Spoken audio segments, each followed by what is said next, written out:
अगर वाकई भगवान हर जगह है तो इस दुनिया में इतनी बुराई क्यों है और लोग इतने बुरे कर्म कैसे कर पाते हैं? यही सवाल है ना आपका।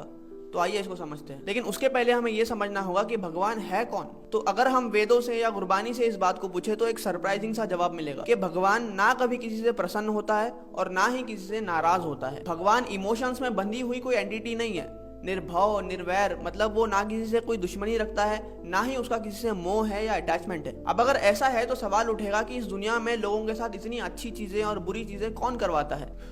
तो यूं समझिए कि भगवान ने इस डेवलपमेंट में, जिसे हम संसार कहते हैं, और उसके भी छोटे से कण बराबर की हमारी दुनिया में एक कोड की प्रोग्रामिंग फिट कर दी है। मतलब एक नियम लागू कर दिया है, जिसे ऋग्वेद में कहते हैं रतः और गुरबानी इसे कहती है हुक्म। और नियम यह है कि इस दुनिया का हर जीव, चाहे वो कोई आम इंसान हो, कोई महापुरुष हो या कोई अवतार ही क्यों ना हो, जो भी इस दुनिया में जन्म लेगा उसका एक इनविजिबल अकाउंट होगा, जिसे गुरबानी की टर्म्स में कर्म लेखा कहा जाता है। जिसके तहत हर एक्शन जो आपकी सोल इस बॉडी के थ्रू करती है वो दो पार्ट्स में डिवाइड होता है, सुकृत या कुकृत, यानी कि अच्छा कर्म या बुरा कर्म। क्योंकि भगवान ने हर इंसान को अपने कर्म डिसाइड करने की पूरी छूट दे रखी है, इसीलिए हम इस भूमि को कर्म भूमि कहते हैं। और यही कर्मों का ट्रांजैक्शन है जो हर समय हर कोई हर जगह पे कर रहा है, बिना ये जाने कि हर अच्छा और बुरा फैसला जो आप कर रहे हो वो घूम के किसी ना किसी दिन आप पे ही आएगा। इसी को गुरबानी कहती है, मंदा चंगा आपना आपे ही कीता पावना। लेकिन जैसे हमने पहले बात करी थी, ये कर्मों का अकाउंट आपकी बॉडी से अटैच नहीं है, आपकी सोल से अटैच है। तो इसलिए उसे संचित कर्म कहते हैं, यानी कि बैलेंस कर्म। और उसके अकॉर्डिंग जो लाइफ आप जीते हो, जो अच्छा या बुरा आपके साथ हो रहा है, वो है आपका प्रारब्ध कर्म। और जब तक आप अच्छे या बुरे कर्म करते रहोगे, ये ट्रांजैक्शन चलता रहेगा। इसीलिए अध्यात्म का सारा ज्ञान आपको सिर्फ ये समझाने के लिए है कि वो प्रभु जिसने ये खेल बनाई है, जिसे हम अलग अलग नामों से पुकारते हैं, अगर हम अपने सारे कर्म